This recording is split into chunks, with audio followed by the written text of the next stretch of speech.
I'm a doctor, but I can't think clearly anymore, so I can't do my job. Long COVID causes debilitating cognitive issues. I'm a runner, but now I can't walk 100 feet without getting exhausted. Long COVID causes crippling fatigue that may last a lifetime. I've lost friendships because of long COVID. I just don't feel well enough to see people. People may look outwardly healthy, but they're suffering from a physical disorder that can upend lives. Everything hurts.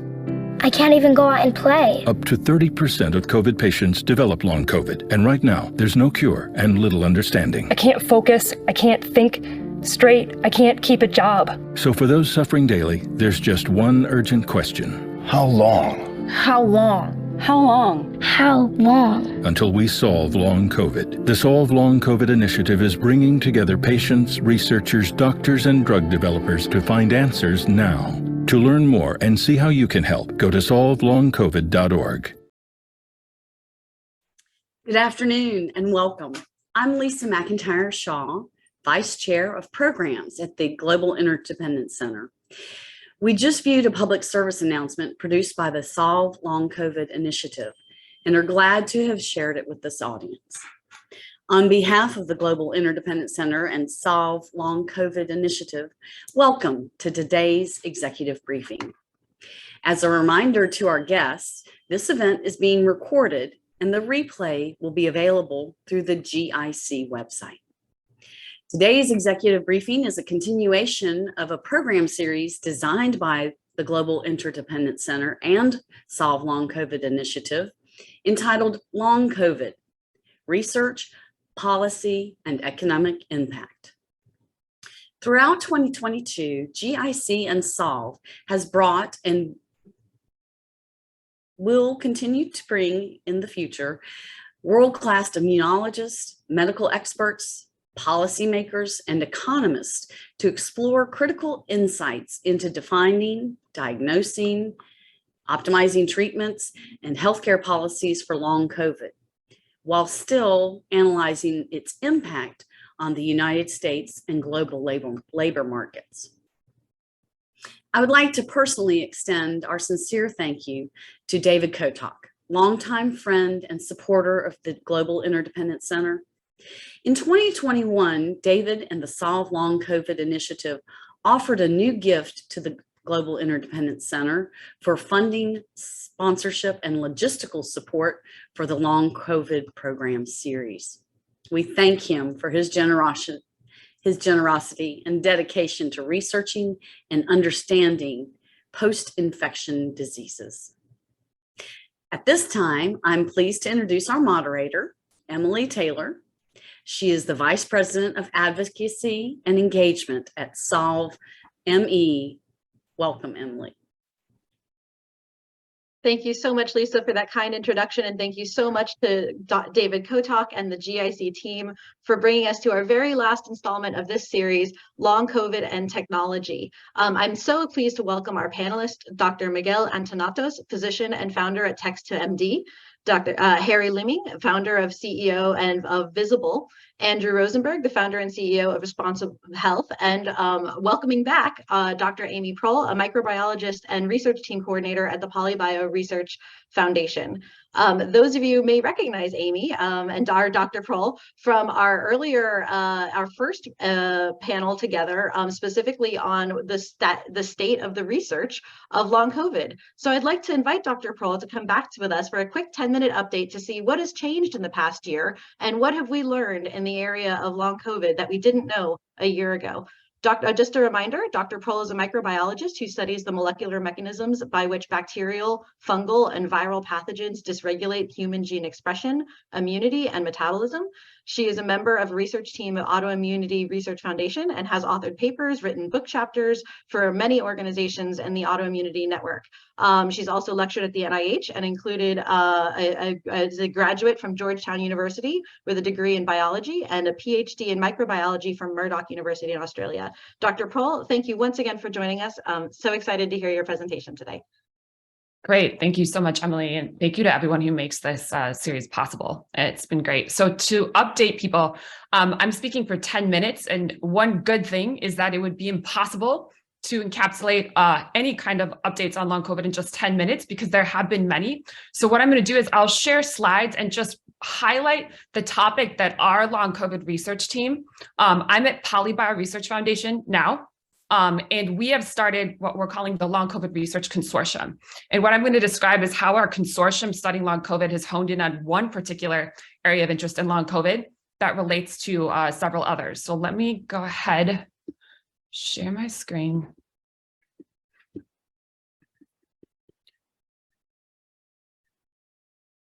Can you see my screen? Great. Yes. Okay. So when I last was on here, which I think was about a year ago, I mentioned that these were the top scenarios for long COVID development that we were pursuing through our long COVID research program at PolyBio Research Foundation. And we had the possibility that patients with long COVID could suffer from organ injury after the acute infection.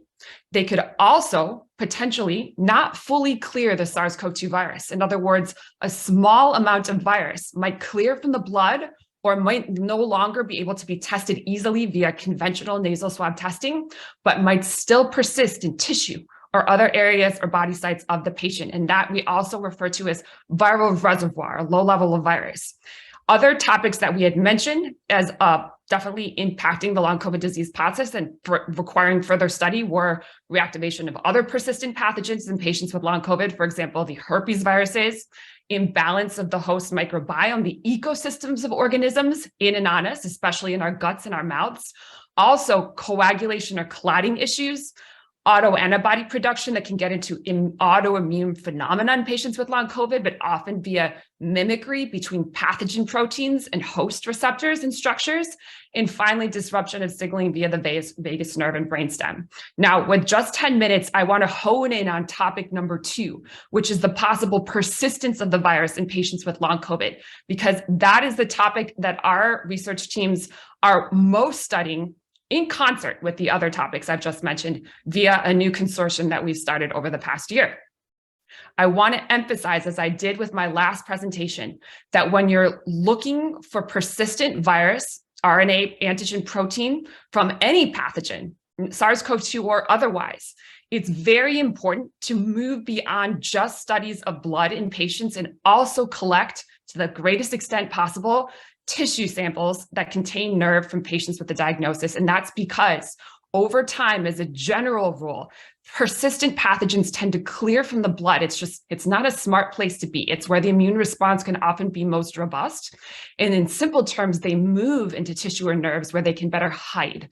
So that is important. And I want to emphasize this study, which was just published in Nature. It was a preprint last time that I was on this seminar. And now, just last week, this paper called SARS-CoV-2 Infection and Persistence in the Human Body and Brain at Autopsy was just published. This is one of the most important papers of the pandemic. And what this team showed, just in some, it's an extensive autopsy study, which was that in 6 cases where the tissue samples were obtained at least 31 days after onset of COVID symptoms, including in one subject who passed away 230 days after acute COVID, they were able to still find SARS-CoV-2 RNA and protein in multiple different body sites and tissues, including several regions of the brain. And they even identified subgenomic messenger RNA, which can be interpreted often as a marker of active viral replication in some of the tissue samples from these patients, including from one patient at day 76. So that study is also complemented in long COVID by this very important study that came out of Harvard Medical School.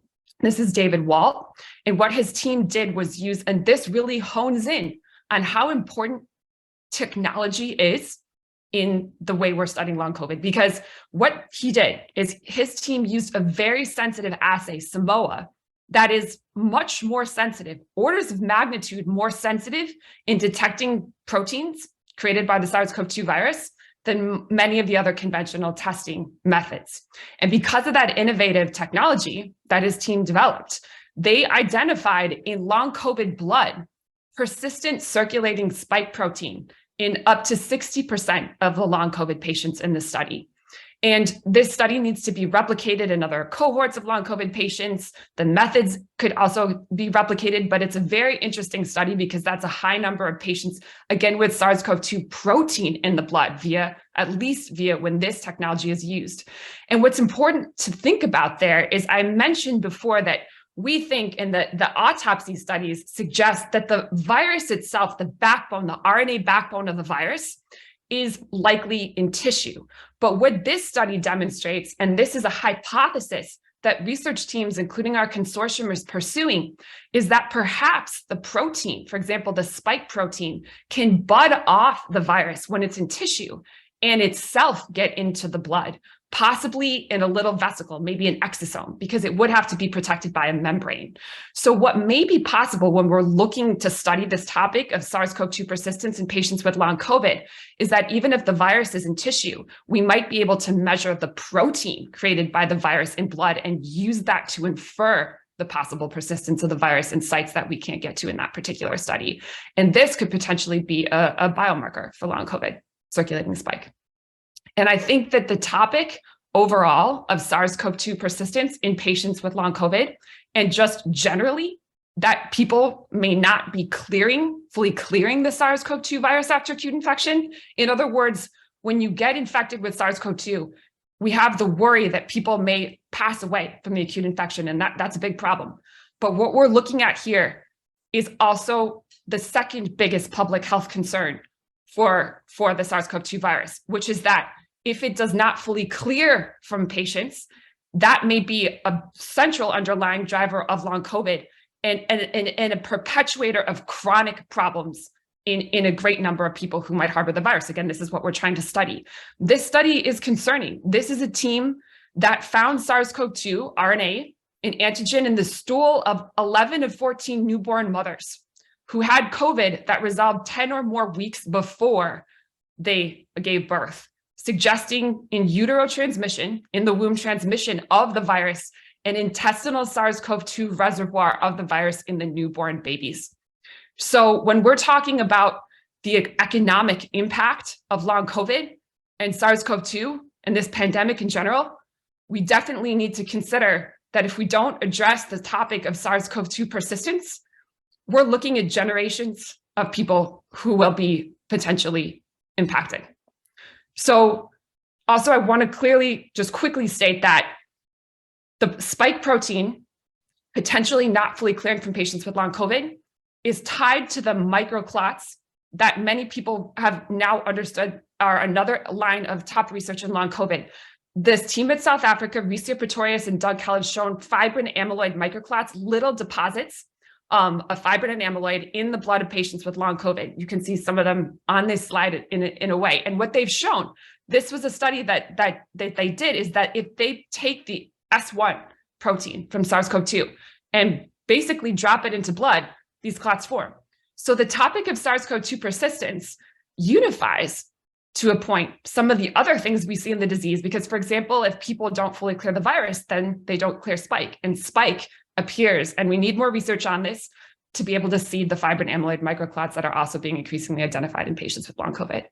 And what's cool about this is to study this further, my colleague David Petrino, who's amazing, helped Ricia Pretorius travel from South Africa first to Mount Sinai, where he's working with an incredible cohort of long COVID patients, then to Yale, where our amazing collaborator Kiko Osaki is working, also doing some microclot research, and then to Harvard Medical School, where this is a group of different investigators that Ricia worked with. She did not stop training in microclot analysis, also platelet activation, neutrophil activity, correlating a lot of the topics that we're studying also in long COVID with the microclot analyses. And one of the cool things is that this lab, the lab that this picture is taken in, was Daniel Arimia's lab. Talk about a lab that's innovating technology. His lab creates microfluidic devices that can, in real time, capture the activity of immune cells. And so what we're doing is we're taking some of the standard microclot techniques and innovating them in this lab with some of the newer technologies like the microfluidics. And this really shows what collaboration, active collaboration, can do in long COVID. And then what we've also done is we've formed The Long COVID Research Consortium is a scientific collaboration to rapidly and comprehensively study long COVID with a focus centrally on viral reservoir. And these are just some of the amazing investigators that are part of our consortium. Thanks to a very generous donation from a private donor, we are able to move quite a few consortium projects that we're moving forward right now with these incredible teams. And the priorities of our consortium are the following. We're doing tissue biopsy studies, so lung tissue. We have a large study on long COVID lung tissue, intestinal tissue, lymph node aspirate, where we're able to understand if SARS-CoV-2 and a variety of other immunogenetic changes are happening in tissue samples. Then autopsy, further autopsy, and even imaging studies that can find components of the virus via imaging in a scanner, some of those being incredible technologies. If there's a time to bring back Tim Hendrick at UCSF is one of the people who's doing that. Then also blood-based biomarker studies like what I mentioned with the spike protein, impact on microbiome and other pathogens that we correlate into these studies, and then downstream consequences on vagus nerve and all those other topics I mentioned. So we've honed in a bit now with our approach, and this is where we stand. A huge amount of research is moving forward.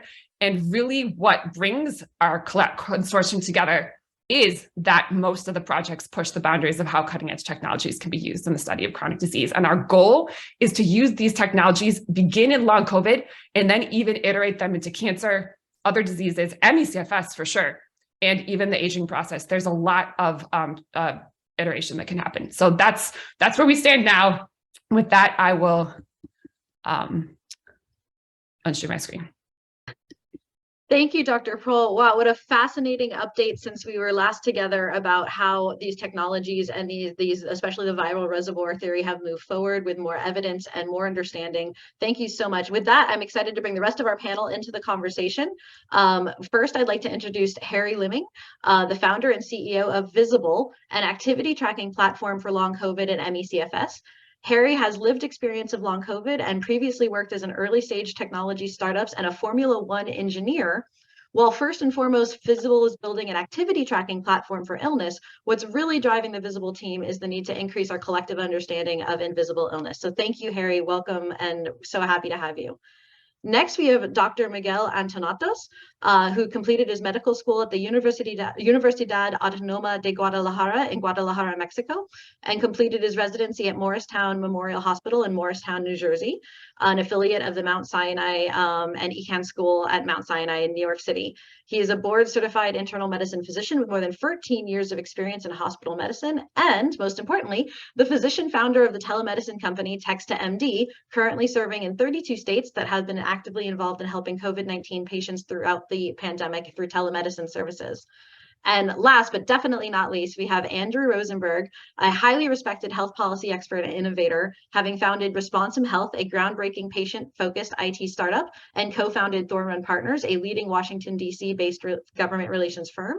In addition to his role as CEO of Responsum Health and founding partners Thorn Run, as if that wasn't busy enough, Mr. Rosenberg also served for 6 years on the Patient-Centered Outcomes Research Institute Advisory Board for Clinical Effectiveness and Decisions Science. Mr. Rosenberg is a graduate of Amherst College with a law degree and a master's in urban environmental planning from University of Virginia. So thank you all to our amazing panel. So excited to have you today. Let's just dive right in with our fireside chat portion of our program, where I'm just going to fire off some questions and invite you all to respond. The first question I'd like to direct to Andrew. So first of all, your work in technology has really focused on community and information sharing, which as you know, we've talked before, I find fascinating and find so valuable. So I really want to ask you, how has technology brought the long COVID community to get together, and what has your work done to facilitate that? Thank you, Emily. I'm thrilled to be here. Thank you for hosting such a wonderful discussion. Well, as amazing as the use of technology is and fundamental to the research that Dr. Proal was describing, technology also serves a really important role in helping patients and people today who have long COVID, who are suffering from a lack of knowledge and support and awareness, because it's such a new and complicated condition that millions of people in this country are struggling with the effects of long COVID without having the sort of traditional means of getting information. So what we've built at Responsum Health, Responsum for Long COVID, is an app that is available for free to anybody who thinks that they or a loved one is struggling with a symptom from long COVID, but doesn't really know how to get answers to their questions about, do I have this? What is it that I have? What can I do to treat it? Where can I go for help? Needless to say, it's a very confused and frustrated community of patients. And what we do on our app is we provide a vetted, trustworthy flow of article summaries that we've culled from across responsible sources on the internet and made it so that it's searchable, community rated, and savable and the like. Put it into a news feed, a dynamic news feed that that individuals can sort of get in their app to keep up to date and search for information that they're seeking, and then package that in an app that also includes a vibrant but moderated community chat where patients, we shouldn't say patients, people who are struggling with long COVID can provide peer support to each other, help to answer questions, and as much as anything, Emily, provide support and a sympathetic ear, because so many of the people out there struggling with long COVID today are disbelieved in the workplace, they're disbelieved by people in their community. There's a tremendous amount of sort of mental stress that accompanies a long COVID condition that is just not present in any other illnesses today. Absolutely, Andrew, thank you so much. And so thrilled to hear about the work that you're doing, and especially the powerful community sharing and community engagement components. As you know, I'm a big fan of anything that brings the community together to be able to support on a peer-to-peer basis. So thank you so much.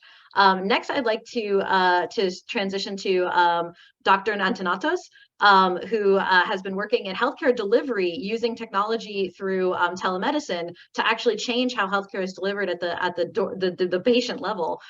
So Dr. Antonatos, if you could take a moment to talk about how your app has changed the delivery of healthcare and how you've been using specifically Text-to-MD to help long COVID patients. Yes, absolutely. Thank you so much, Emily. Hello, everyone. My name is Miguel Antonatos, the founder of the company Text-to-MD.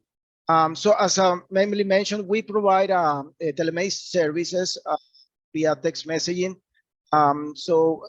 Since the pandemic, we have been able to help patients manage their symptoms, the resolution. We have been treating mostly acute COVID and long COVID patients as well. We have a holistic approach, a multi-system approach based on the COVID long haul. Is basically it's a syndrome which affects multiple organs. So we use a holistic approach for these patients. I just want to show some of my slides so patients are able to be familiar with the technology and how patient may approach us and what we track as far as symptoms with this application. Will be screen.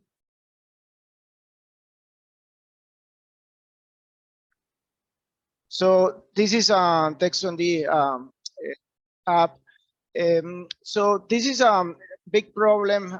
Many patients have been coming very similar to Sarah.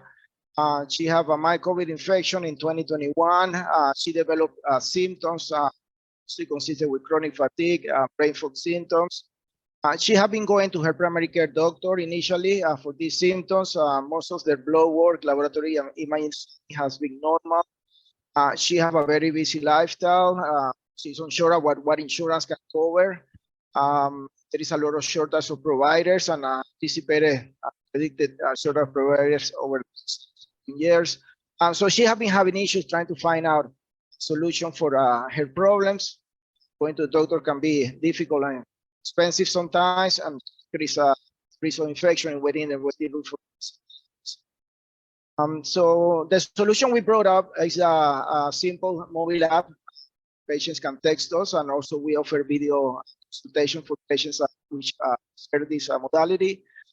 This is a help with patient as very time efficient, affordable, transparent. Our pricing is very competitive, way less than many of practitioners.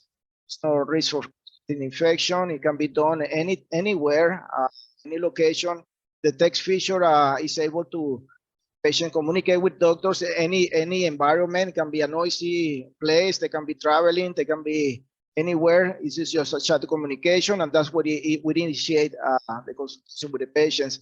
We also integrated a symptom tracking, food diary, as many patients started developing food intolerance after a long COVID infection. We evaluate metrics, like for example, oxygen levels. We evaluate weight of the patient. We evaluate BMI. We make sure patients are optimizing the overall health. And the chat feature, where the patient can communicate with us anytime. If they have any issues along the treatment, any side effects, or any questions, we want to know improvements. So we keep engaged with patients along the way during this treatment protocol. So the text to MD app is instant access to get access to healthcare provider, complete HIPAA compliant application. So mentioned, convenient to use from anywhere. We have a streamlined communication with a healthcare provider. In this situation, will be a physician. And we see not only COVID long haul, but we see other diseases or illness. We are primary care. We see orient care, mental health, and we specialize in functional medicine as well, which is something that has been helping a lot of patients with. So this is just a feature of the app. We have been integrated with a healthy app. So some of the features, we have the food diary, activity tracker, metrics. A patient can write notes like a journal in case along the way. We have the chat feature, as mentioned, as very easy. Patient just click chat and communicate with the doctor right away. We also patient able to attach laboratories report, prior physician notes, any pictures or video they can share with us. We also have integrated with wearables. We have monitor blood pressure, oxygen levels. In case patients have those devices, they're able to integrate with the app, and we're able to track vitals this way, get additional metrics. And if support isn't limited, patients, they start a program, they can chat with us many times, every day. We want to know, we want to hear about the patient, how they're progressing. If they're not progressing well, we need to help them out additionally. We also offer a patient web portal where we keep all the patient notes. They can come, review their notes, supplements, look at the labs results as well. So a little glimpse of the application. So just showing about the food diary. When the patient can select, either they can take a picture of what they're eating, or they can just tag what they were eating, and then we will review what they're eating. Usually we try patient to eat a low histamine diet. Also, some patients would benefit from a diet that is considered keto diet, that is helpful for the mitochondria. So we're trying to see what patients are kind of triggering, or what if they're following the diet that we recommended. We have the metric, so we will show, this is showing everything that we are interested in this situation. We want to show patient temperature, blood pressure is good, they're sleeping well, having some sort of activity during the day, and this patient has been overweight. We're trying to optimize their health, trying to get them into a better BMI. So this is also beneficial as far of any other application, not COVID long haul. So right now we're focusing in these metrics, as this is something that affecting a lot of patients. We have activity tracking. We usually look for mostly like activity, and this tracking. We ask patients to walk, give a little walk around the block, walk the dog, things like that, little by little, increasing activity. When patients overdo some sort of activity that may increase histamine, patient may have relapses. So we want to see what is causing any relapses or their symptoms. So this patient have this feature to let us know time.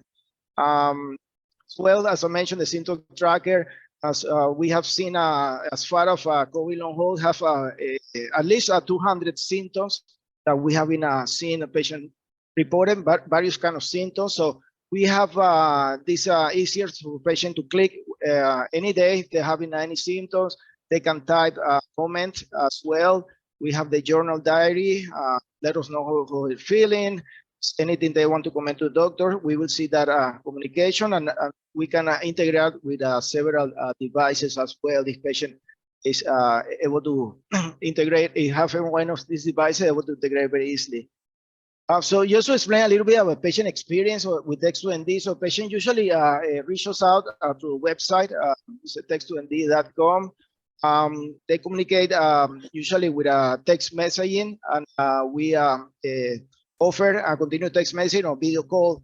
Usually prefer initial visit, consultation. We prefer a video call to get to know the patients and get a more comprehensive approach. Also, we do the evaluation. We recommend initial treatment based on their symptoms. If they have blood work from before, if they don't have laboratory testing, we recommend laboratory testing as well. We follow with these patients every month in a consultation, a video call consultation, and we repeat that laboratory blood work usually in 6 months treatment or whenever the symptoms improve or results, just to compare how the laboratories have been improved.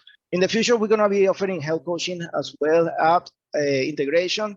Currently, we have affiliates. We offer a discount this patient from full script supplements that they would require in order to get most results.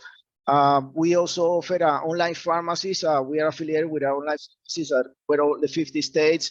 The reason we need sometimes the online pharmacies is some of the medications that we prescribe are not able to get in retail pharmacy. For example, some of these medications need to be compounded, like the low dose naltrexone, and we offer the option of the online pharmacy, and patient can use, we send the medication to the patient location anywhere they're located.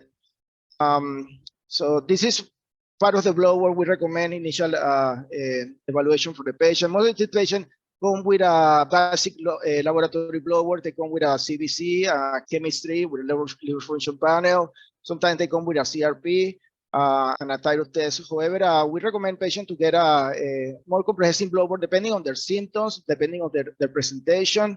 And if they don't have any laboratory prior to see us, we usually encourage patients to make get some laboratory testing. Some of these laboratory testing as well may include functional medicine testing. If everything has been evaluated, has been normal with other providers, we usually try to focus in organic metabolomic, organic acid testing. We have been noticed a lot of abnormalities. Mostly is due to some mitochondrial disbalance, some nutritional disbalance, a lot of precursor of amino acid disbalance as well. We have seen a lot of patients not absorbing well the nutrients, and this could be one of the reasons patients have been deficient key elements. As well, we check as well cytokine levels depending of the presentation. Depending, we want to see if there is an increased cytokine levels in the body or not. So we need to make sure these treatment approaches are working as far as the inflammation, as far as dropping the cytokine levels. So Text2ND definitely is convenient. Patient they can text us anytime. We offer the video call. As well, patient can select any their doctors and stay with the same doctor. Continue to care is very important with the long COVID management. We offer most category healthcare. Most of these patients with chronic long COVID may have another chronic condition that may be exacerbated, and we may need to follow up this condition, make sure it's improving. Other group of patients long COVID are completely healthy patients before having the infection. They were actually patients that are like athletes, young patients. So we see different categories of patients. With our app, we have flexibility. We have API integration. So we're going to be adding in the future more features to the app in order to track patient symptoms and other wearable devices integration as well. With everything that we do, we offer patient discounts. We discount at least 20% discount with the supplements. We find able to facilitate the medication cost. And our consultation is very affordable, as I mentioned. This is one of the issues I see most of the time patients not seeking help with COVID long haul. They have been going to other providers. They have been telling them everything is normal. They discouraged to seek help. However, with what we do here, we minimize the cost of the patient. What we want definitely patient to get better. This is a company that definitely that's our goal. This is that's what we mentioned to the patient. We provide you discount. If you don't able to afford the price of the consultation, we'll be able to help you out in some sort of plans. But definitely, this is something that patients need. They have been looking around. Some service similar to this, and unfortunately, it's lacking of resources around. And we have been able to help out these patients with this modality of telemedicine. So just a little bit just talking about the COVID. Well, we see there is approximately 650 million patients have in the world with COVID. Estimated long haul will be 296. We have been treated successfully 17,000 patients since the starting of this program. So our milestone, as I mentioned, 17,000 patients. We started with functional medicine program in January. We have been affiliated with Fullscript and online pharmacy, trying to patient discounts. Currently in 32 states. Our goal 2023 will be covering all the 50 states. We have been achieved an award this year, Best Functional Medicine Award, online functional medicine from Global and Pharma Award. This is a company in the UK. And we're gonna be releasing a new app with new features in the next couple of weeks. It's gonna be released iOS version. And we're going to be releasing next year. This is 2023 March beyond. We expand to 50 days, increase our social media exposure. And we're going to be completing our Android app March 2023. We're going to be integrating, and we're in conversation with online coaching that offer telemedicine as well, able to support this patient along the way. We're also going to be providing some free webinars for healthcare providers as well. Thank you so much. This is our information, our email address, and website. Thank you so much. If you could leave that on the screen for just a moment longer, because I got some questions from Albert and others in the audience that were looking for that contact information. So just noting that on the screen there for everybody. With that, if you thank you so much, Dr. Antonatos. That was fascinating. Great work that you are all doing at the Text to MD team. Thank you so much for sharing that exceptional service delivery. We're going to transition over to Harry now. Thank you for being so patient, Harry. So excited to learn more about Visible and the amazing data tracking challenges that you're tackling with your work. So to really tackle the amazing work that you're doing, I just wanted to have a two-part question. The first is, in previous sessions here as part of the series, we've looked at the data challenges of COVID, specifically long COVID, that the symptoms are hard to quantify, that in the research space that we have trouble measuring some of these metrics, and we're learning how to do it, and the technology's come a long way. So what I'd like to learn from you, Harry, and the work that Visible is doing, is how have you tackled those data challenges? And secondly, how do you feel, or how have you used technology to empower patients to manage their own illness on the day-to-day level? Awesome. Thanks, Emily. So yeah, at Visible, we're building a platform to help people to pace their activity and to manage their condition. And as you mentioned, it's obviously very difficult to capture good data across this patient population, especially with these varying symptoms and the different levels of severity. And what we're doing at Visible is really trying to move away from capturing sort of manual entry subjective data to passive objective data, as much as possible. And really the best way to do this is to use wearable technology, and wearable devices allow us to capture some really important metrics. So things like heart rate variability, postural data. And actually we can get this at really high accuracy now. The technology is there and real time too. And then we can use that data to start building, rather than biomarkers, like these digital biomarkers to measure things like dysautonomia or POTS. And this technology is technology that's readily available. It's really just the software that just hasn't been applied to this area. So most of the stuff is done in the context of fitness rather than illness. And so by using the wearable technology along with illness-focused software like what we're building at Visible, we can actually make make this data like widely available to people so we can help them to manage their illness better. But I think also importantly, not just help them manage their own condition, but also use that data and share it with clinicians or with research groups. So like really giving patients the power to help move our understanding of these conditions forwards. So one example is we've got our first study, in-app study, where users can go to our research section and opt in to share their data directly with Imperial College London, who are interested in looking at the impact of the menstrual cycle on symptoms. So really using wearable technology to help move forwards our understanding of these conditions and help move the research forwards along the way. Fantastic. Thank you so much, Harry. And just one quick question. Where can people find out or get access to your app? Because is it open source? Yeah, so anyone can download the app. You can go and get it from the Google Play Store or the Apple App Store. We currently have a free app available that is in beta that we're working with the community to build, and we will have our wearable integration available early next year. And you can sign up to the waitlist for that from our website, which is makevisible.com. Fantastic. Thank you so much. So really, truly, three different aspects of technology that are being impacted by your great companies and your work, and how that serves patients in three different access points. So I'd love to kind of look at that at a holistic way. Andrew, I wanted to swing back to you. So when we look at the role of information technology and kind of all of these different elements, how do you feel that the community and the information provided by other patients fits into these different roles? So Emily, and I'll invite your colleague Colleen to share some survey data that we put on is based on about 3,000 of our patient responses. What we're looking at here is some of us on this call with some phenomenal ways to use technology to gain data, right? And gaining data to drive the research agenda is really important.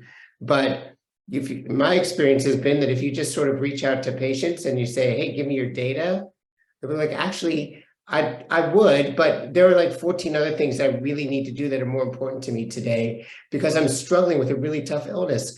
And it's one of those things where sort of the theory behind Responsum's approach is to build relationships by providing patients with information and community that they need.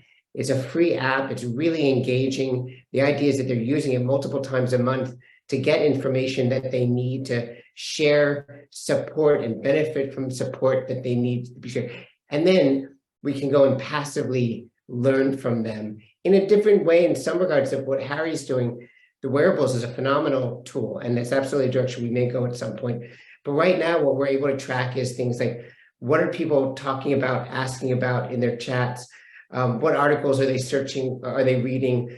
What topics are they searching for? And that helps to drive a really robust analysis about what individuals who are struggling with these challenges, what symptoms they're searching for, what are their challenges, what are they looking for help?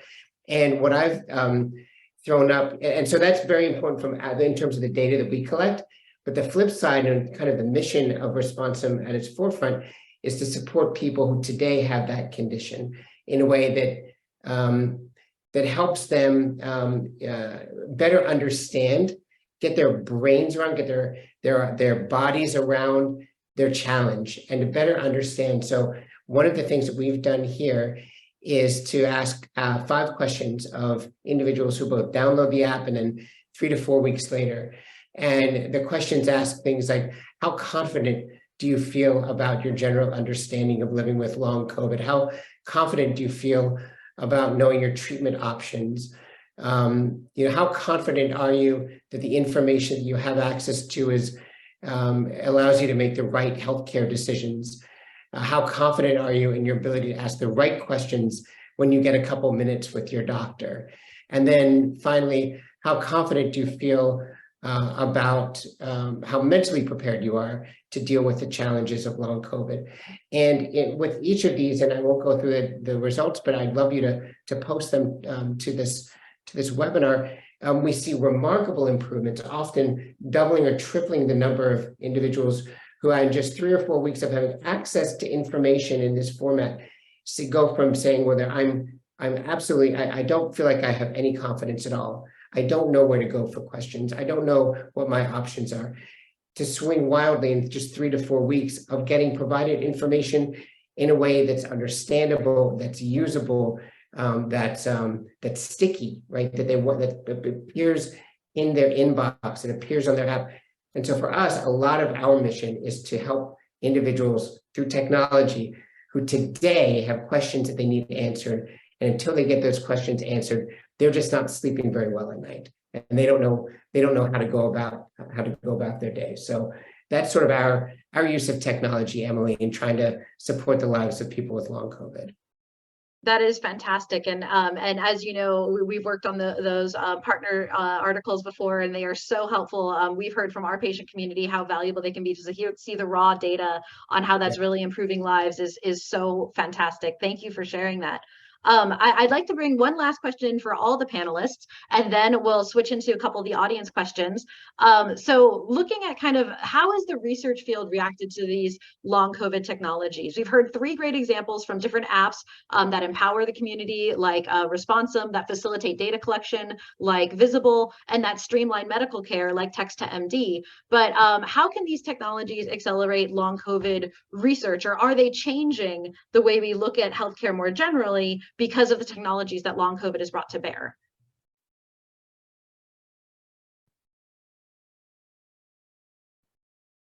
Oh, did I stump you all? Who's that for, Emily? Anyone in particular?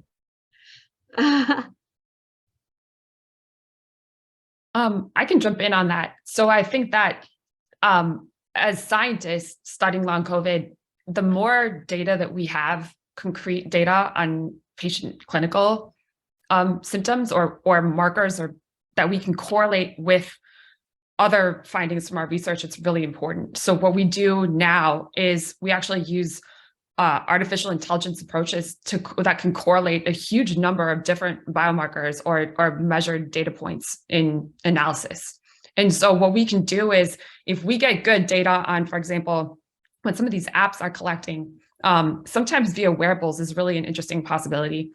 Then we can correlate that data with whether or not the person still had SARS-CoV-2 RNA in their tissue sample, right? So the more data that and then we can mine that data, we can go back and look backwards and say, people who had more respiratory symptoms ended up having more antigen or problems in this. So we can go, having the technology at the outset when we design a study, a lot of which can be augmented by the types of apps that were just discussed on this Zoom, allows us to do retrospective analysis where we can find a lot of correlations that may allow us then to move forward with more understanding with the data. Absolutely. Thank you for that, Amy. That's so critical to that integration component. Harry, it looked like you wanted to jump in there. Did you have something you wanted to share? I mean, I was more going to sort of agree with Andrew, sort of mentioned it earlier about by providing value to patients by helping them understand their conditions or find information. You end up collecting this really important data set. And, that's similar to what we're doing, where we're, helping patients to manage their condition and really providing value to them. Helping them see trends in their illness, what's making them better, what's making them worse. But the end result is that we actually end up with a really powerful, comprehensive data set from which we can build, these illness-specific algorithms. We can spot patterns using data science, and we can collaborate with groups like Amy. And so that's like, for us, our end goal with Visible is going in that direction. Yeah, and for us, it's really cool that your app is incorporates a lot of patient feedback in what you're measuring. So you actually end up measuring what's most relevant and realistic and actually happening to patients. I think that's really important, so that we end up actually analyzing those really logical things. Absolutely. So this is another question to the whole panel, so everyone feel free to jump in. But in this conversation so far, we've talked a lot about technology, about apps, about wearables, about research, about data, but there's one arguably the biggest player that we have not mentioned at all, and that is the pharmaceutical industry. Why haven't we talked about pharma? Or maybe more specifically, why hasn't pharma gotten involved? And what is needed to spearhead those kind of large-scale investments? I mean, happy to jump in here. I mean, I Please do think I think one of the biggest issues is sort of a lack of a recognized biomarker. Like that continues to be a barrier. Whether it's like identifying cohorts of people with long COVID or being able to measure progress, not having an objective way of doing that still is I think one of the barriers for pharma joining. So when these conditions differ so much from person to person, like being able to find some hard numbers to measure these conditions is really crucial. I agree. I'm sorry, I'll just add from my perspective, which is maybe unschooled, it is frustrating because pharma really, went to work fast on vaccines, right? I mean, when this pandemic hit, unprecedented coordination, and the federal government played a very important role as well in bringing companies together, in setting the mission, in getting commitments. It was all hands on deck. We don't have that sense of urgency around long COVID. And beyond that, in addition to the lack of a biomarker, as Harry was describing, from my perspective, and this is what I see through the Responsum for long COVID community, and just the comments and the interest from people with the condition, it is so hard to pinpoint as a singular condition. It has so many different manifestations, so many different symptoms that potentially implicate many, many different molecules that may already exist in the libraries of research labs and of pharmaceutical companies, but it's almost overwhelming because it's not a singular, or it doesn't strike me as sort of being a singular challenge. And as a result, I just get the sense, and I'm sort of frustrated because from my perspective, pharmaceutical companies, when they get involved in a given condition and they want to go after a disease and declare war on a disease, they bring to bear a lot of resources, including support for patients in that community. And that sort of support and that sort of interest then means, quite frankly, support and resources to organizations like mine that can provide a free resource for patients and for their loved ones and caregivers that are struggling with the condition. Right now, I think what we're all seeing, and the purpose of this call and of your organization, Emily, is to bring greater attention and focus on long COVID as a national and international crisis with millions of victims today and perhaps long into tomorrow. But it's very much, in my opinion, lacking in resources to fight the fight. And part of those resources are pharmaceutical industry support for the research, as well as the development of drugs, as well as the support for the people who have the condition. It's desperately needed. Yeah, definitely agree with what I was said. Definitely what we've seen as part of our experience treating this patient with long COVID is a manifestation of different organs being affected. COVID. The longer those patients they don't seek help or sort of treatment, they will progress worse. There is other organs that are going to start failing. Seeing patients with a lot of hormonal imbalance, like for example, adrenal fatigue. This patient, this is long COVID, is a huge stressor for the body. Having this stressor for a prolonged time definitely is going to be affecting other organs. And I see definitely, the pharma companies have been focusing mostly in preventive measures and acute treatments. They still are trying to develop vaccines. They're still focusing in vaccine and prevention. And it should be a focus as well in the long COVID. This is a real illness. It's affecting millions of people. Definitely, the vaccine developing was supported by government. So this is something that probably is the government start supporting a little bit more these efforts in order to find solution for the long COVID issues. Definitely, this is going to be helpful for the pharma companies. So far, I believe this is going to be a multi-drug treatment approach based on a different mechanism of long COVID, or it could be a single drug targeting different mechanisms, molecules. So it's gonna be something that definitely it will require a lot of support, only for government. Yeah, and I think on our end, we actually have seen pharma come to us, at least in some capacity, and be interested in pursuing long COVID clinical trials. For example, with just even the National Institute of Health, NIH, the focus on persistence of SARS-CoV-2 in viral reservoir and the clarity that the research community, at least our teams coming in on that topic, sort of as a first and foremost topic of importance in long COVID, I think did provide some clarity, not just our team, but with a number of groups to the pharmaceutical industry, because NIH is supporting a Paxlovid clinical trial in long COVID.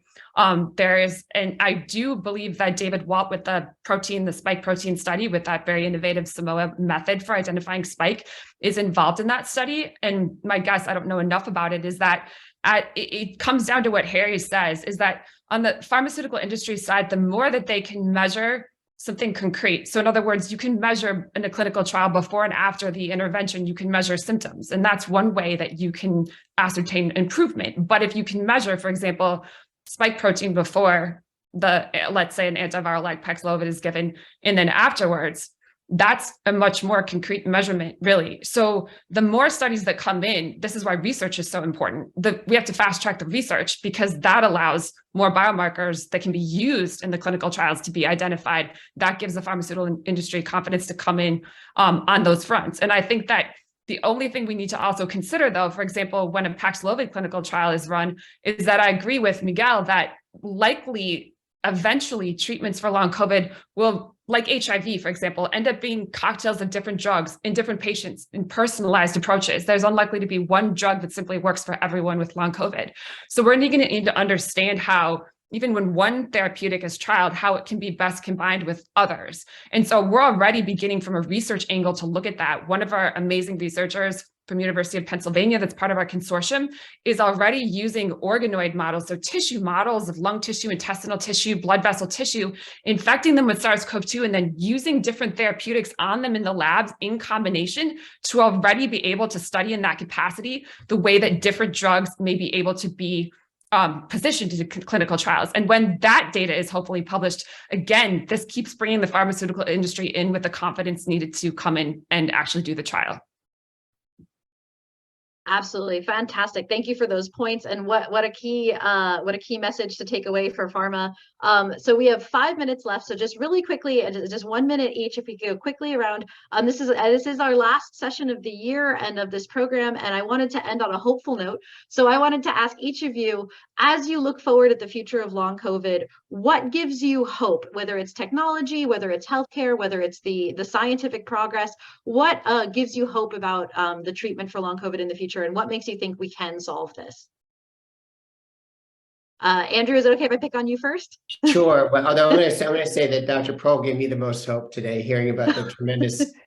I mean, I think that on the patient platform side, where I reside, I think that it's really important to provide help and support to people who today have it. But I do think that their hope is that Dr. Proal and her colleagues are going to be successful, and hope is so important. So many of these patients that we deal with today, they don't have hope because they're not getting accurate diagnoses, not because their doctors aren't trying, but because there just aren't a lot of answers right now for people with long COVID, quite frankly. And so my hope for next year is that Dr. Proal comes back in a year from now with even more progress, and that we've got more answers for these patients.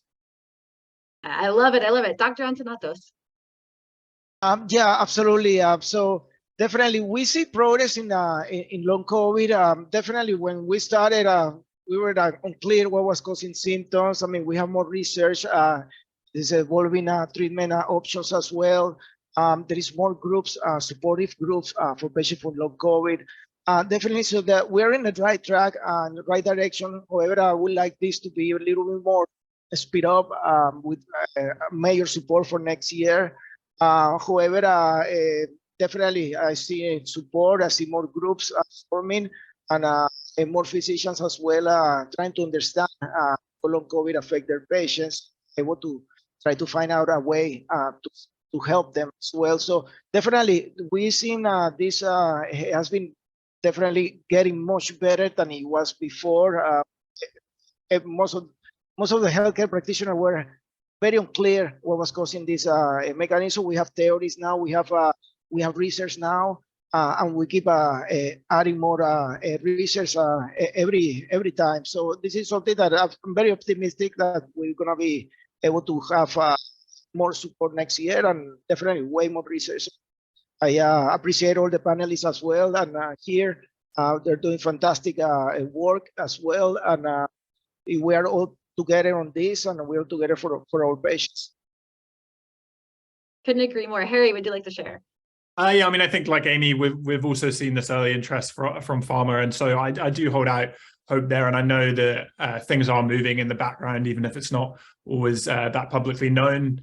But I think also there's a good point that even just like the existence of companies like Visible show this has never really happened for ME, and for this now to exist, I think it really demonstrates that there is this real change that is happening. So I remain very optimistic about the future. Thank you, Harry. And Amy, you want to wrap us up? Final thoughts? Sure. I am actually very optimistic and hopeful moving forward. I think that what has really been amazing for me to watch is just scientists from different institutions in different places across the globe coming together. And honestly, I've never seen sharing data so openly. Ideas, we meet every Wednesday with our consortium, and almost every meeting, someone comes up with a new idea, a trade of samples, something else.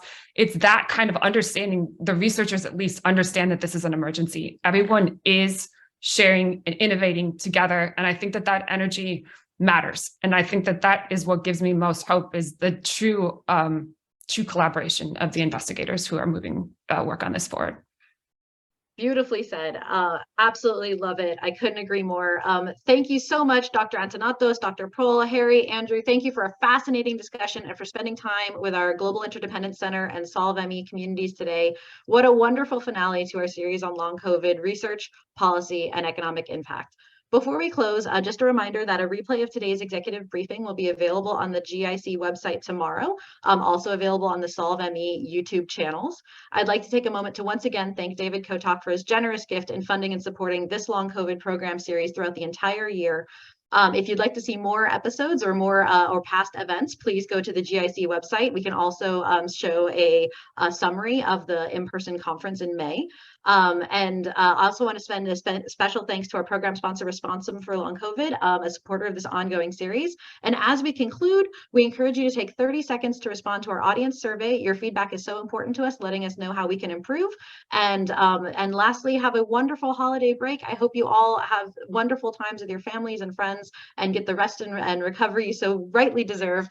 Thank you for your attention and joining us in this year-long series. We'd love to have you. And thank you again. Have a wonderful holiday season, and we'll see you in the new year. Take care, everyone. Thank you.